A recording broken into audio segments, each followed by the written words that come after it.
એવો ભગવાનનું આજ ભજન કરે છે, ભગવાનને આજ સ્નાન કરાવે, પંચામૃતથી આજ ભગવાનને નવડાવવામાં આવે છે, પાછા યમુનાના જળથી ચોખ્ખા જળથી નવડાવે, સ્નાન કરાવે, ધોત વસ્ત્ર પીળા પીતાંબર જખર જરકસી જામા ભગવાનને પહેરાવવામાં આવે છે. ભગવાનને રૂડું લાગે એવા ભગવાનના દિવ્ય એવા ભાલની અંદર કુમકુમ કેરી તિલક વૈષ્ણવ કરવામાં આવે છે.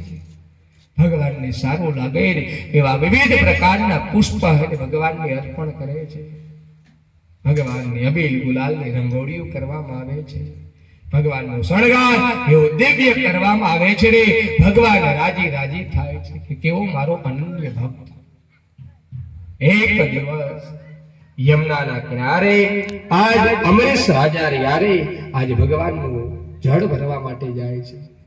ને જ્યારે જળ ભરવા માટે જાય ને તો હાથની અંદર આજ કમંડળ